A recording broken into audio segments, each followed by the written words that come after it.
أعوذ بالله من الشيطان الرجيم. بسم الله الرحمن الرحيم.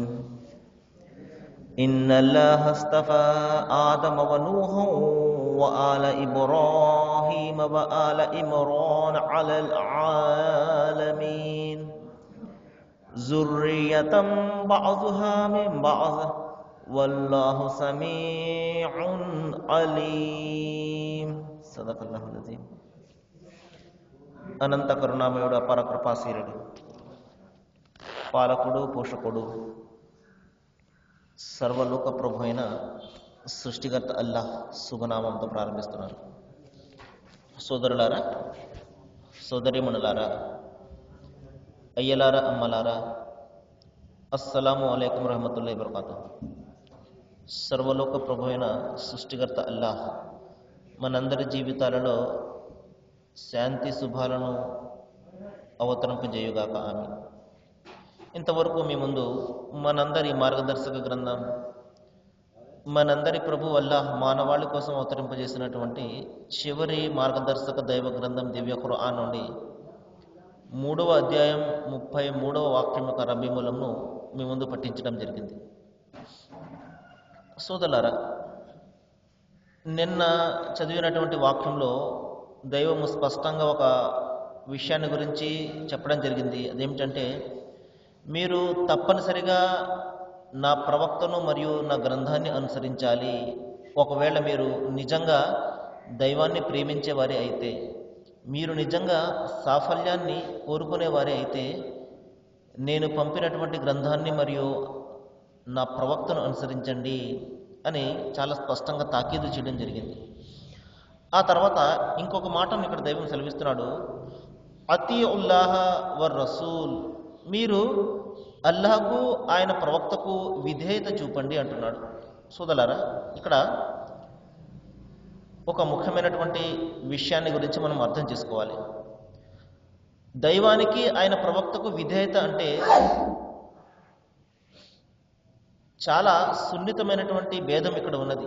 ఒకవేళ ఆ భేదాన్ని గురించి మనము తెలుసుకోకపోతే ఏం జరుగుతుందంటే, దైవం యొక్క స్థానాన్ని ప్రవక్తలకు ఇచ్చి ప్రవక్తలనే దైవాలుగా భావించి చాలా ప్రమాదం ఉన్నది. కాబట్టి ఇక్కడ దైవానికి ఆయన ప్రవక్తకు విధేయత చూపించడం అంటే, దైవానికి మనిషి విధేయత ఎందుకు చూపిస్తాడు అంటే, మనిషిని పుట్టించినవాడు కాబట్టి, సకల సౌకర్యాలు కలుగజేస్తున్నాడు కాబట్టి, సకల వనరులు ఇస్తున్నాడు కాబట్టి, ఆయనకు ఆరాధన చేయడము, ఆయనకు పూజలు పునస్కారాలు చేయడము, మొక్కుబడులు ఆయనకు మాత్రమే చేసుకోవడము, ఈ విధంగా ఆరాధన హక్కు ఇవ్వడము, ఇది దైవానికి విధేయత చూపించడం. ప్రవక్తకు విధేయత చూపించడం అంటే, దైవం నియమించినటువంటి ప్రవక్త కాబట్టి ఆయన ఏ విధంగా అయితే అల్లాహ్ను దైవాన్ని ఆరాధించారో, ఏ పద్ధతిలో అయితే ఆరాధించమని బోధించారో, మరి ఇంకా మన సకల జీవన వ్యవహారాలు ఆయన ఏ పద్ధతిలో అయితే మరి పూర్తి చేయమని ఆజ్ఞాపించారో, ఆయన దానిని పాటిస్తూ మనకు ఒక మాదిరిగా మనకు చూపించారో, ఆ విధంగా ఆయనను అనుసరిస్తూ మరి ఆయన మాట ప్రకారము మరి మన జీవన వ్యవహారాలను నడుపుకోవడము, ఇది ప్రవక్తకు విధేయత చూపించడం అవుతుంది. కాబట్టి సోదరులారా, ఆరాధన అనేది కేవలము దైవం యొక్క హక్కు మాత్రమే. అది ఎవరికి కూడా మరొకరికి మనము ఎంత మాత్రం కూడా ఇవ్వకూడదు. ప్రవక్త ఎంత గొప్పవాడైనప్పటికీ కూడా, ఎన్ని సూచక క్రియలు కానివ్వండి, ఎన్ని మరి అద్భుత కార్యాలు చేసినప్పటికీ కూడా, అదంతా కూడా దైవం వాళ్ళకి ఇచ్చినటువంటి మహిమ. ఆయన యొక్క శక్తి సామర్థ్యాలను ప్రజలు గుర్తించడం కోసము తన ప్రవక్తల ద్వారా కొన్ని మహిమలు, కొన్ని అద్భుతాలు ఆయన చేయిస్తాడు. అంతే తప్పించి అద్భుతాల కారణంగా ఒకరిని మనము దేవుని యొక్క స్థానాన్ని ఎంత మాత్రం కూడా ఇవ్వకూడదు సోదరులారా. కాబట్టి దైవం ఒక్కొక్క ప్రవక్తకు ఒక్కొక్క ఘనతనిచ్చి గౌరవించాడు. మరి మూసా ప్రవక్త, మోషే ప్రవక్త వారిని దైవము మరి స్వయంగా ఆయనతో మాట్లాడడం జరిగింది. ఇబ్రాహీం ప్రవక్త వారిని దైవం ఖలీలుల్లాగా పిలవడం జరిగింది, దేవుని యొక్క స్నేహితుడు అని. క్రీస్తు యేసుకు అనేక రకాల అద్భుతాలను దైవం ప్రసాదించడం జరిగింది. ఈ విధంగా ఒక్కొక్క ప్రవక్తకు ఒక్కొక్క ఘనతనిచ్చి దైవం గౌరవించాడు. కాబట్టి ఆ ఘనత ఇచ్చినటువంటి ఆ దైవాన్ని మనిషి ఆరాధన చేయాలి, ప్రవక్తను అనుసరించాలి. అది ఇక్కడ ఉద్దేశము. కాబట్టి ఇదేంటండి, దైవానికి ప్రవక్తకు విధేయత చూపించమన్నాడు. కాబట్టి ఇక్కడ ప్రవక్త దైవానికి ఏదైతే హక్కు ఇస్తామో ఆరాధన హక్కు, అది ప్రవక్తకు కూడా ఇచ్చేయాలా అన్న ప్రశ్న వస్తుంది. అది ఎంత మాత్రం కాదు సోదరులారా. విధేయత చూపించడము పదం ఒకటే అయినా దాని యొక్క పరిధి వేరుగా ఉంటుంది, చూపించే విధానం వేరుగా ఉంటుంది. ఉదాహరణకు చూడండి, మనిషి చాలా మందిని ప్రేమిస్తుంటాడు. ఉదాహరణకు తన భార్యను ప్రేమిస్తాడు, తన తల్లిని ప్రేమిస్తాడు, బిడ్డలను ప్రేమిస్తాడు, తన వృత్తిని ప్రేమిస్తాడు, తన యొక్క స్నేహితులను ప్రేమిస్తాడు, మరి తన యొక్క యజమానిని కూడా ప్రేమిస్తాడు. అయితే ఈ ప్రేమ అంతటిని ఒకే ఘాటున మనం కట్టలేము ఎంత మాత్రం కూడా. ఒక్కొక్కరికి ఇవ్వవలసినటువంటి స్థానం ఒక్కొక్కరికి ఉంటుంది. కాబట్టి ఈ విధంగా అందరినీ ప్రేమిస్తాడు కదండి. కాబట్టి అందరికీ ఒకే రకమైనటువంటి ప్రేమ అని మనం ఎంత మాత్రం కూడా పేరు ఏ విధంగా అయితే పెట్టలేమో, అదేవిధంగా దైవానికి విధేయత చూపించడము, ప్రవక్తకు విధేయత చూపించడము, ఈ రెండు కూడా విధేయత అనే పదము ఒకటే అయినప్పటికీ కూడా సోదరులారా చాలా తేడా ఉంటుంది. దైవం యొక్క ఆరాధన చేయడము ఆయనకు విధేయత, ప్రవక్తను అనుసరించడము, ఆయన చెప్పిన ప్రకారం చేయడం అది ప్రవక్త యొక్క విధేయత. కానీ ఇక్కడ చాలామంది దైవ విశ్వాసులుగా పేర్కొంటూ మరి చెప్పుకునేవారు ఈ తేడాన్ని గమనించకుండా, అదేంటండి మరి నా ద్వారానే అందరూ దైవం వద్దకు రావాలి అని చెప్పారు కదా, కాబట్టి ఈయనే దైవం అండి అని చెప్పేసి చాలామంది 100% మంది విశ్వాసులుగా పిలువబడేవారు ఈ రోజున భావిస్తున్నారు. సోదరులారా, ఈ తేడాను గమనించకుండానే, కాబట్టి నా ద్వారా తప్ప ఎవరు కూడా దైవం వద్దకు చేరలేరు అంటే అర్థం ఏమిటంటే, నేను ఏ విధంగా అయితే ఆయనను ఆరాధన చేశాను, నేను ఏ విధంగా అయితే ఆయనకు నేను ఘనతను చెల్లించాను, మహిమను చెల్లించాను, ఆ విధంగా చెల్లిస్తేనే మీరు దైవం వద్దకు వెళ్తారు అన్న ఆ అర్థాన్ని మరి అర్థం చేసుకోకుండా ప్రవక్తను దైవంగా భావించి ఈ రోజున అనేక మంది నిజ దైవానికి దూరం అయిపోతున్నారు. కాబట్టి సోదరులారా, ప్రవక్తలను అనుసరించాలి. వారు ఏ పద్ధతి ప్రకారం అయితే అల్లాహ్ను ఆరాధించారో, ఏ పద్ధతి ప్రకారం అయితే తండ్రిని ఆరాధించారో, ఏ పద్ధతి ప్రకారం అయితే దైవానికి ఘనతను చెల్లించారో, ఆ పద్ధతి ప్రకారం చెల్లించడం కోసమే దైవము తన ప్రవక్తను పంపుతాడు. అంతే తప్పించి దైవాన్ని విడిచిపెట్టి ప్రవక్తను ఆరాధించడం అని ఏ ప్రవక్త కూడా స్వయంగా తాను చెప్పలేదు, ఏ గ్రంథంలో కూడా ఆ విధంగా లేదు. కాబట్టి సోదరులారా, ఈ తేడాను గమనించండి. ఈ తేడాను గమనించకపోతే భయంకరమైనటువంటి వినాశనంలోనికి పోయే ప్రమాదం ఉన్నది, భయంకరమైనటువంటి నరకంలోనికి పోయే ప్రమాదం ఉన్నది. కాబట్టి ప్రవక్తకు ఇవ్వవలసినటువంటి ఘనత ప్రవక్తకు ఇవ్వాలి, దైవానికి చెల్లించవలసినటువంటి ఘనత దైవానికి చెల్లించాలి.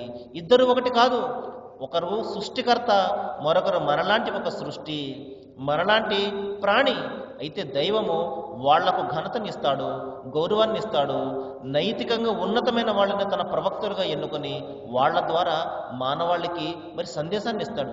ఎందుకంటే మానవులు ఆయనను చూసి దైవాన్ని ఏ విధంగా ఆరాధించాలో తెలుసుకోవాలి, ఏ పని చేయాలి, ఏ పని చేయకూడదో మరి ఆయనను చూసి మనం తెలుసుకోవాలనే దైవము తన ప్రవక్తలను పంపుతాడు. కాబట్టి సోదరులారా, ఇక్కడ అదే విషయాన్ని చెప్తున్నాడు. మీరు అల్లాహకు విధేయత చూపండి అంటే ఆరాధన ఆయనకు మాత్రమే చెయ్యండి. ఇక నా ప్రవక్తకు విధేయత చూపండి అంటే నా ప్రవక్తను మీరు అనుసరించండి. ఎందుకంటే ఆయన దేవుని వాక్యాన్ని వివరిస్తాడు, ఆయనకు ఆజ్ఞను వివరిస్తాడు. కాబట్టి మీరు ఆయన మాట వింటూ దైవాన్ని ఆరాధించండి అన్న ఆజ్ఞను ఇక్కడ ఇవ్వడం జరిగింది.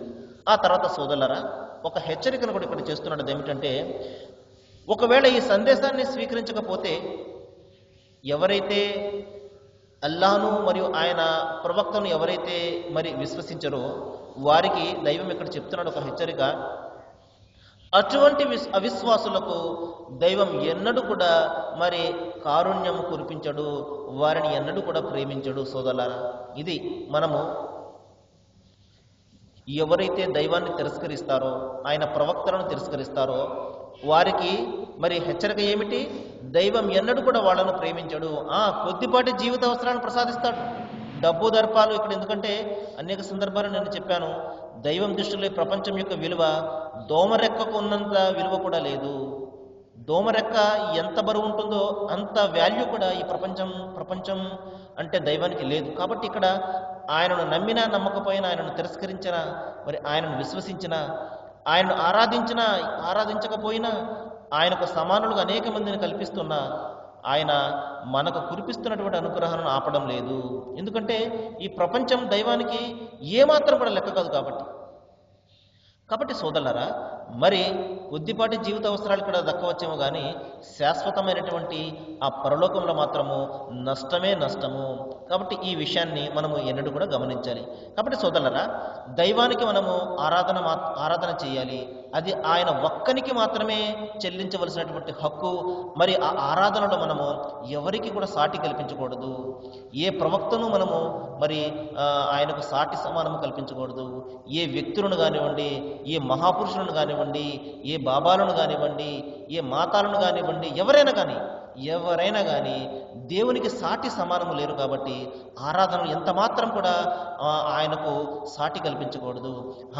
వాళ్ళు ఒకవేళ మనకు మంచిని బోధిస్తున్నట్లయితే వాళ్ళను అనుసరించాలి, వాళ్ళను ప్రేమించాలి, వాళ్ళను ఆదరించాలి, గౌరవించాలి. ఆరాధన మాత్రం వారికి ఎంత మాత్రం కూడా చేయకూడదు సోదరులారా. ఎందుకంటే ఆరాధన కేవలము దైవానికి చెందినటువంటి సొత్తు, ఆయన హక్కు మాత్రమే.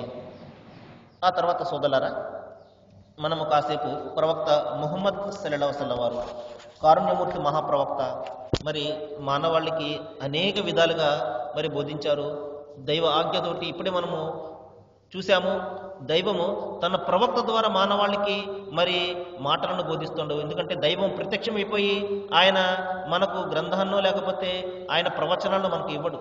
ఏం చేస్తాడు? నైతికబద్ధంగా ఉన్నతంగా ఉన్న వాళ్ళను మనలోనే ఒకరిని తన ప్రవక్తగా ఎన్నుకుంటాడు.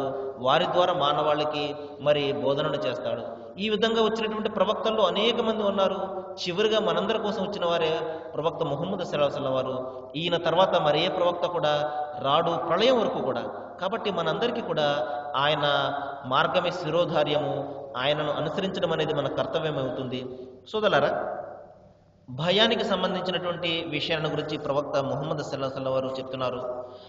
ప్రాపంచిక వ్యామోహాన్ని గురించి ఒక సందర్భంలో చెప్తున్నారు, మీరు ప్రాపంచిక వ్యామోహం పట్ల ఏ మరుపాటులో ఉండకండి. అది మిమ్మల్ని సర్వనాశనం చేస్తుంది, దైవం నుండి మిమ్మల్ని దూరంగా చేస్తుంది.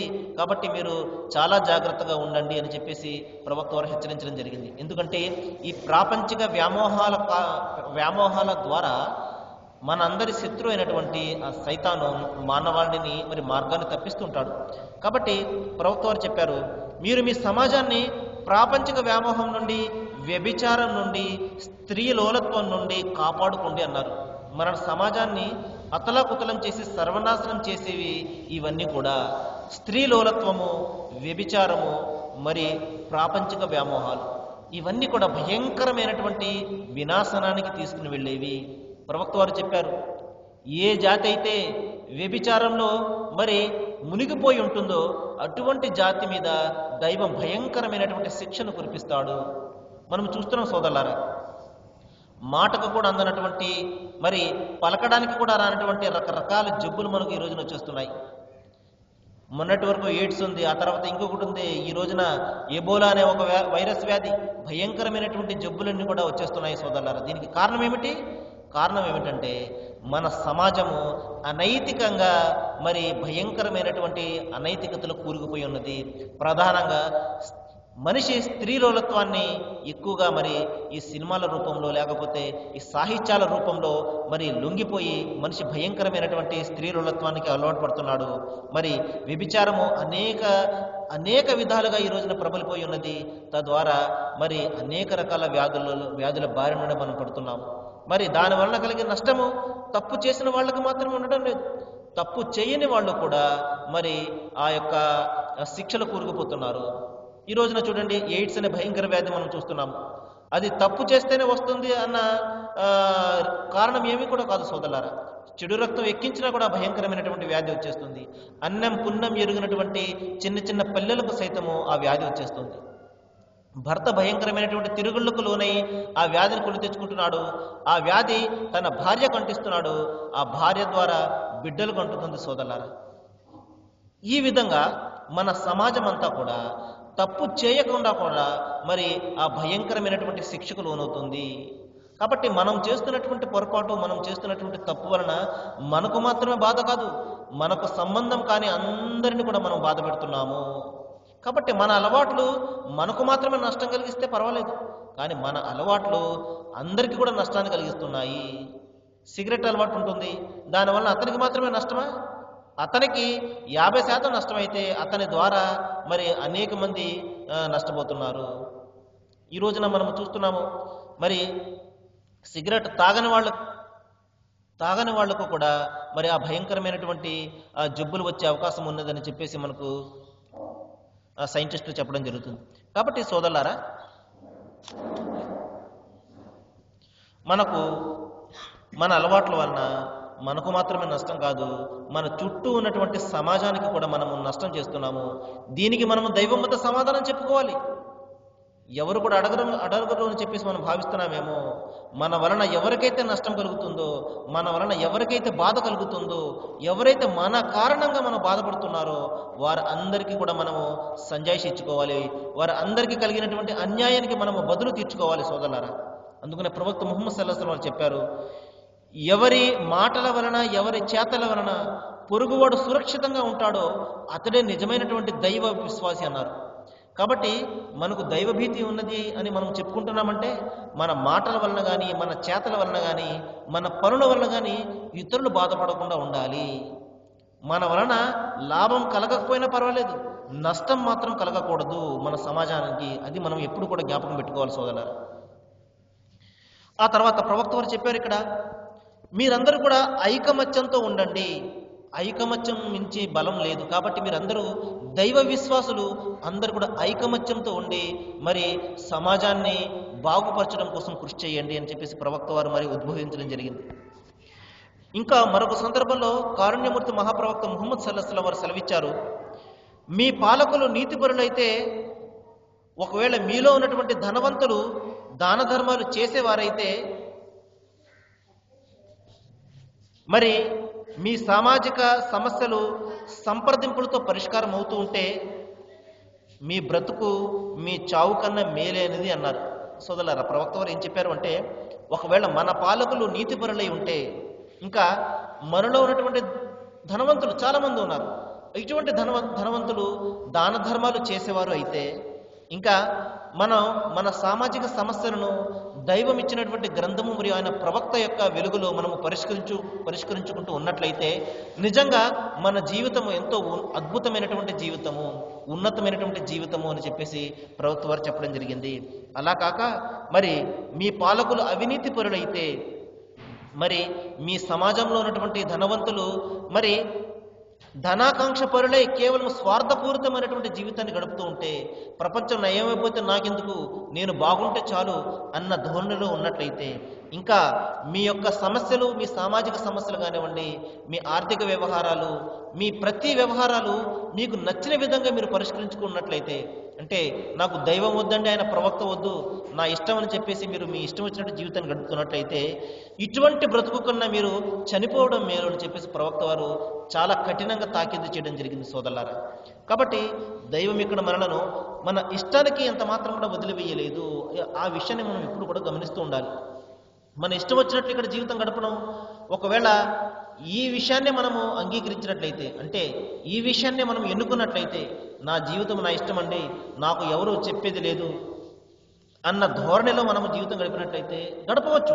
ఆ యొక్క స్వేచ్ఛ మనకు ఉన్నది. అయితే దానివల్ల కలిగే పర్యావసనాన్ని మనమే ఎదుర్కోవాలి. పరలోకంలో నష్టాన్ని మనమే కొని తెచ్చుకున్న వాళ్ళం అవుతాము. అలా కాకుండా మన ఇష్టాలను పక్కన పెట్టి అల్లాహ్ దైవం ఏదైతే ఆజ్ఞాపించాడో, ఆయన ప్రవక్త ద్వారా ఏదైతే మనకు తెలియజేశాడో దాని ప్రకారం మనం మన జీవితం గడిపినట్లయితే ప్రపంచం కూడా శాంతిమయం అవుతుంది. చుట్టూ ఉన్నటువంటి సమాజం కూడా సుందరమైనటువంటి సమాజంగా మారుతుంది. ఇంకా మరణం తర్వాత రాబోయే జీవితంలో కూడా మనం సాఫల్యాన్ని పొందుతాము. కాబట్టి దైవం యొక్క ఆజ్ఞను అనుసరించడం వలన కలిగే ప్రయోజనాలు చూడండి సోదరులారా. కాబట్టి మరికొన్ని విషయాలు మనము రేపు మాట్లాడుకోవడానికి ప్రయత్నం చేద్దాం సోదరులారా. ఈ రోజున స్పష్టంగా మన చర్చకు వచ్చినటువంటి అంశం ఏమిటంటే, దైవం మానవాళికి మార్గాన్ని చూపించడం కోసము తన గ్రంథాన్ని పంపుతాడు, మరి తన ప్రవక్తను కూడా పంపుతాడు. ఎందుకంటే ఆ గ్రంథాన్ని చక్కగా వివరించి చూపించడం కోసము.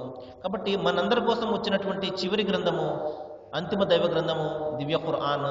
మరి ఈ గ్రంథాన్ని వివరించి చక్కగా మనకు ఒక మాదిరిగా చూపడం కోసము మరి మనందరి కోసం వచ్చినటువంటి ప్రవక్త కారుణ్యమూర్తి మహాప్రవక్త ముహమ్మద్ సల్లల్లాహు అలైహి వసల్లం వారు. కాబట్టి మనము సాఫల్యాన్ని కోరుతూ ఉన్నట్లయితే నిశ్చయంగా మనకు అంతిమ దైవ గ్రంథం మరియు అంతిమ ప్రవక్త తప్ప మరొక మార్గాంతరం లేదు. కాబట్టి అల్లాహ్ను నేను దైవాన్ని ప్రార్థిస్తున్నాను, ప్రవక్త వారి పట్ల మరియు ఖురాన్ పట్ల ఉన్నటువంటి అపోహలు మరి తొలగించుకుని మనము మరి నిండు మనస్సుతోటి నిష్కల్మష మనస్సుతోటి మనము ఈ గ్రంథాన్ని చదివి అర్థం చేసుకుని దాని ప్రకారము జీవితం గడిపే ఆ జ్ఞానాన్ని దైవం అందరికీ కూడా ప్రసాదించుగాక. వాఖిరు దవానా అనిల్ హమ్దులిల్లాహి రబ్బిల్ ఆలమీన్. అస్సలాము అలైకుం.